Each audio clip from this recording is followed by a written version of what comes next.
Quiero invitarles a buscar el Evangelio según San Juan.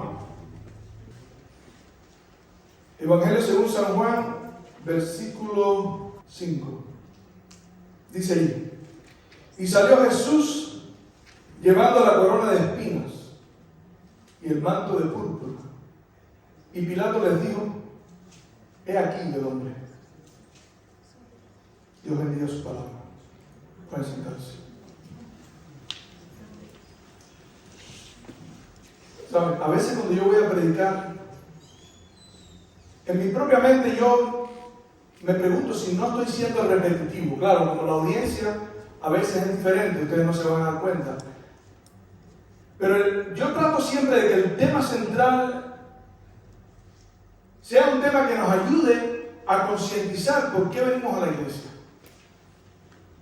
Un tema que nos ayude a entender por qué hacemos iglesia. Por ejemplo, yo podría preguntarte esta mañana: ¿qué hacen aquí? ¿Viniste a ver un concierto lindo de muchachos que cantan? ¿O viniste porque alguien te invitó? ¿O viniste porque eres un miembro de iglesia y tienes el hábito de venir a la iglesia? ¿Cuál es la razón por la que viniste hoy a la iglesia? Y saben, hoy en día, sobre todo hoy en día, cuando se predica la palabra de Dios, cuando alguien viene a escuchar la palabra de Dios, casi siempre está esperando recibir lo que desea. Pero saben, ni yo estoy aquí, ni la palabra de Dios tampoco, para darte lo que tú deseas. Una vez una persona me invitó a predicar y me dijo: yo quiero que tú le expliques a la iglesia, en este caso a los jóvenes, cómo es que Dios le da a ellos el deseo de su corazón. Y yo le dije: yo no puedo predicar eso. Dice: sí, pero hay un salmo que dice eso. Deleítate en Jehová y Él te concederá las peticiones de tu corazón. Y yo decía: pero ese es el problema, que hoy en día estamos tratando de quitar siempre la primera parte de todas esas promesas, que además son condicionales. Por ejemplo, usted ha escuchado decir el texto que dice: todas las cosas son posibles, ¿sí o no? ¿Qué le falta? Al que cree. La Biblia dice: todas las cosas le serán añadidas al que busca primero el reino de Dios y su justicia. Todas las promesas de bendiciones externas vienen con una condición de bendición interna primero. Porque sabe, lo que Dios necesita cambiar, lo que Dios quiere cambiar, y lo que tú necesitas que Dios cambie, no es lo que está pasando en tu vida afuera. Porque a veces lo que pasa afuera, Dios lo utiliza para hacerte crecer. Y tú puedes pensar que yo te estoy faltando al respeto al inferir que tú necesitas crecer. Tú necesitas crecer. Y yo te puedo asegurar que todas las cosas, todas, gracias pastor, todas las cosas que suceden en nuestra vida, aún las que nosotros llamamos malas, son buenas. ¿Ustedes conocen la historia de José? ¿Cuántos conocen la historia de José? Eso lo conoce todo el mundo. Esa es la historia más linda de Génesis. Yo cada vez que leo la historia de José lloro. Pero ¿sabes? Me impacta mucho la visión de José. El concepto que José tenía de Dios. No existe en el libro de Génesis una queja de José. Y ¿saben? A José le tocó duro, porque cuando el Espíritu Santo te llama, cuando el Espíritu Santo trabaja en tu vida, casi siempre viene persecución detrás. El Espíritu Santo le dio 2 sueños a José. Inmediatamente sus hermanos comenzaron a perseguir. Dios llamó a David, inmediatamente Saúl comenzó a perseguir. Los apóstoles recibieron el Espíritu Santo, inmediatamente comenzaron a tener una persecución terrible, que no terminó, pero tuvo un bound, como decían en Cuba, en la muerte de Esteban, porque ellos se fueron de Jerusalén y comenzaron a predicar en todas partes. Siempre que el Espíritu de Dios te llama, primero te disciplina. ¿Ustedes se acuerdan lo que pasó cuando Jesús fue ungido? ¿Qué pasó? Al desierto. Y la Biblia dice: porque era necesario. Y tú dices: ¿para qué Jesús necesitaba? Bueno, la Biblia dice que siendo hijo aprendió también obediencia. Y fue disciplinado también.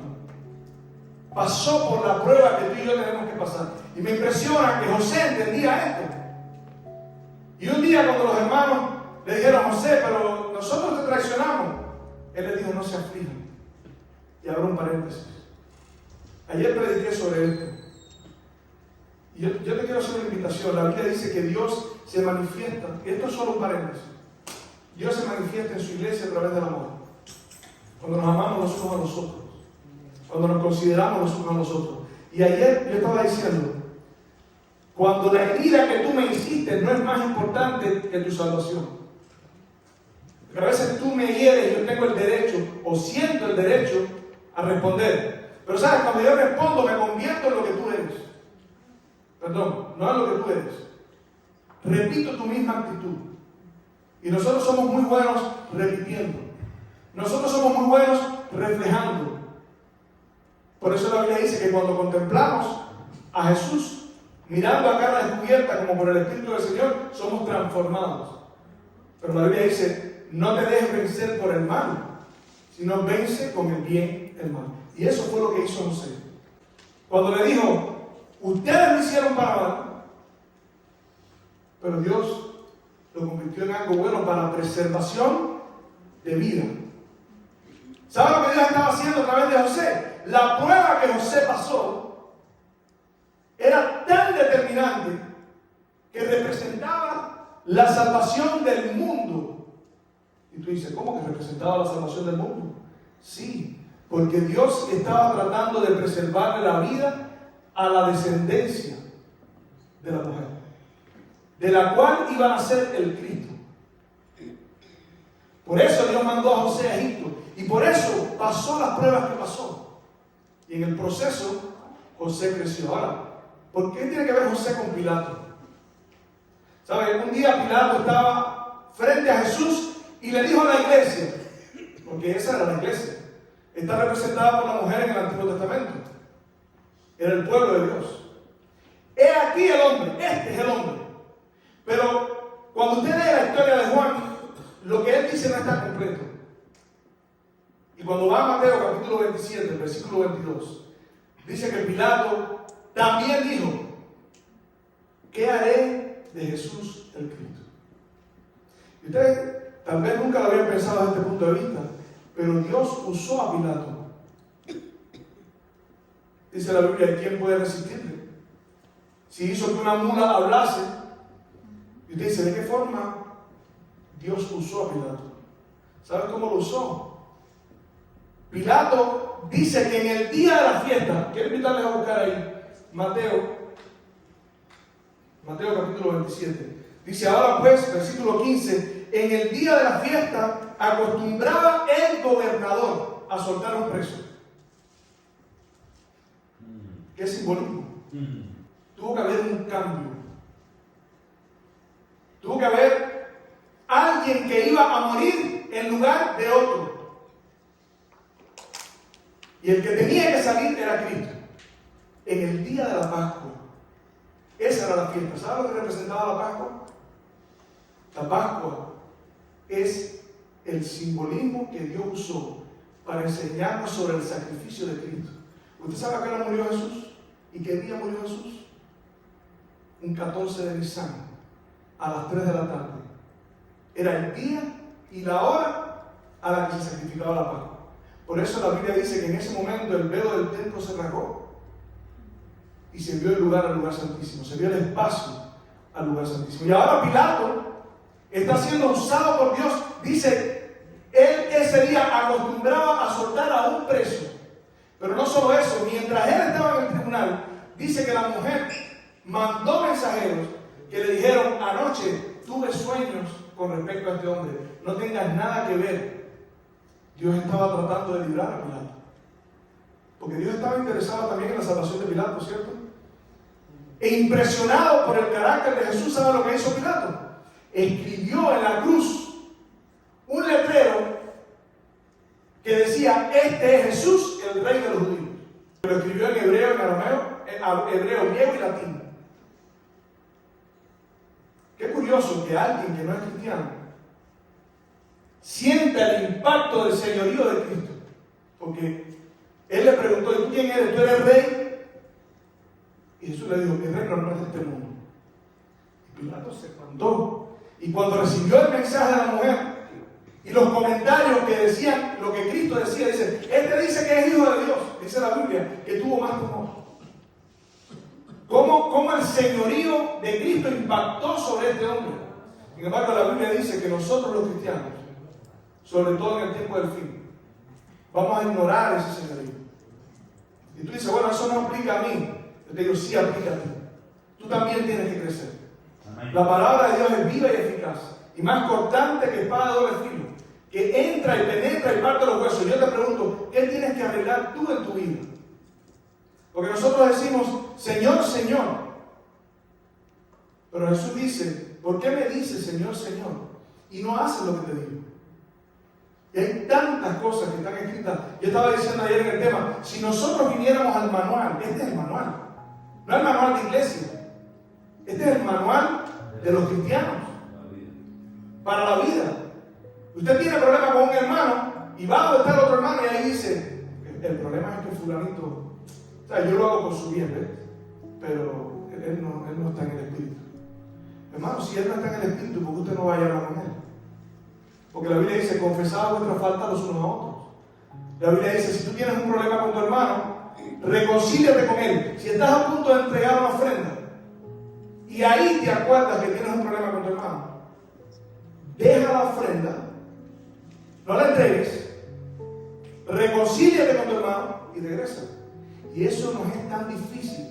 Las iglesias están divididas, todas las iglesias están divididas. Estoy seguro que aquí alguien tiene un problema con alguien. Y lo peor es que hay problemas que no se dicen. Y esto no es para que tú lo digas. Esto es para que tú entiendas que tú necesitas reconocer a Cristo también dentro de tu corazón.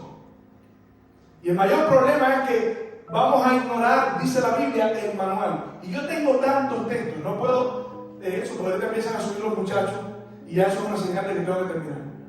Pero podríamos estar todo el día aquí hablando de la palabra de Dios y cómo la Biblia enseña que a medida que se acerque el fin, el mundo va a ignorar a Dios por completo, pero también la iglesia. ¿Quieres que empiece a mencionar textos?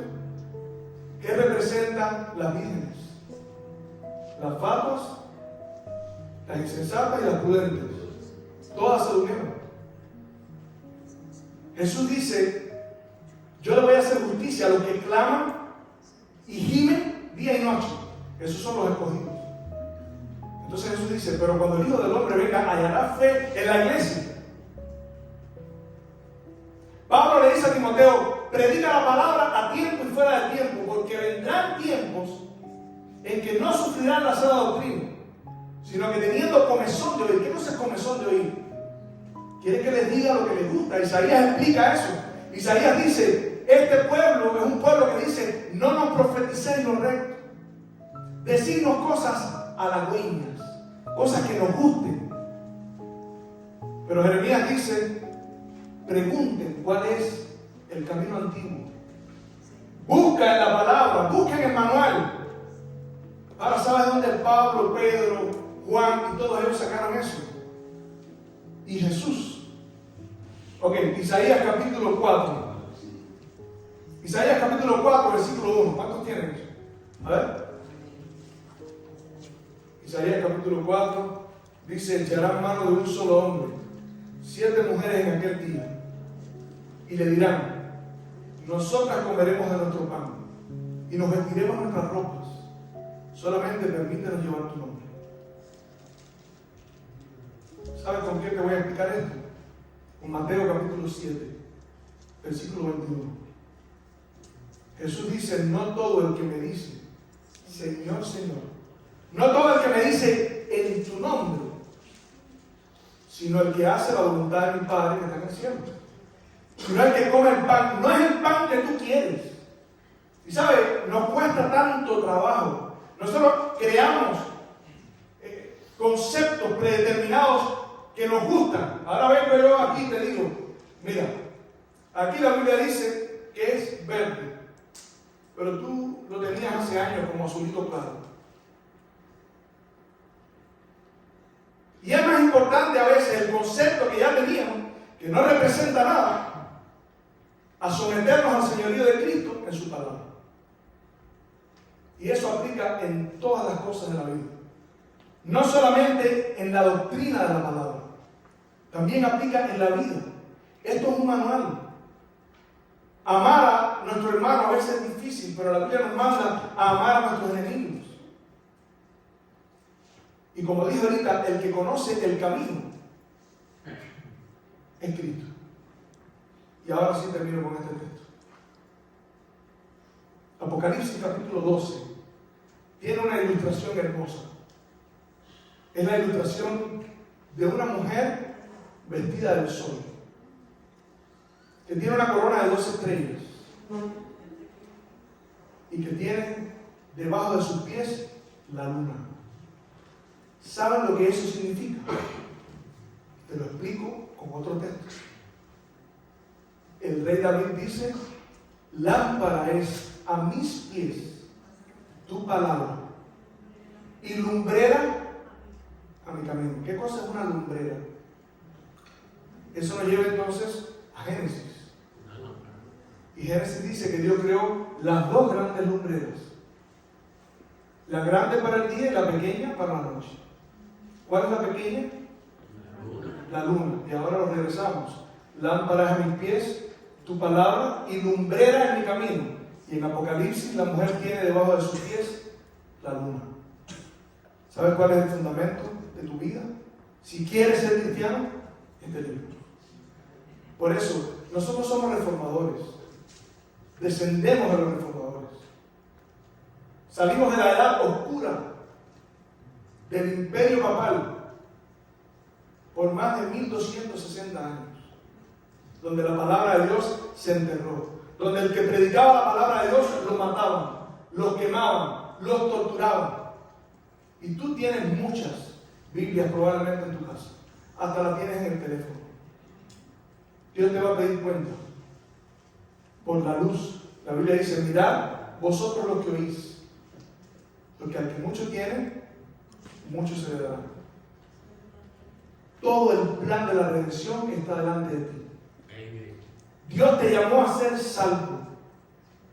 Por eso el apóstol Pablo dice: no dejes de prestar atención a la instrucción.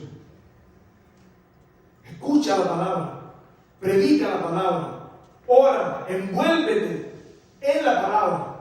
Haz que la palabra sea la que alumbre la oscuridad de tu vida. Y yo te puedo garantizar que nos veremos nuevamente. No en este mundo tal vez, pero cuando Jesús regrese. ¿Cuántos tienen esa esperanza? ¿Cuántos quieren irse con Jesús? No existe otra forma, familia. Tomen este libro y no ignoren nada. Porque a veces decimos: no, eso no es importante. Yo soy salvo por la fe. ¿Qué fe? No, eso es el Antiguo Testamento. Y en aquel tiempo no existía el Nuevo. Cada vez que los apóstoles hablaban del Viejo. Toda la Escritura es lo que enseñaban los reformadores. Toda la Escritura y solo la Escritura. Que Dios te bendiga. Que este libro lo puedas poner en tu corazón y que pueda ser la luz que ilumine tu vida. Que Dios te bendiga.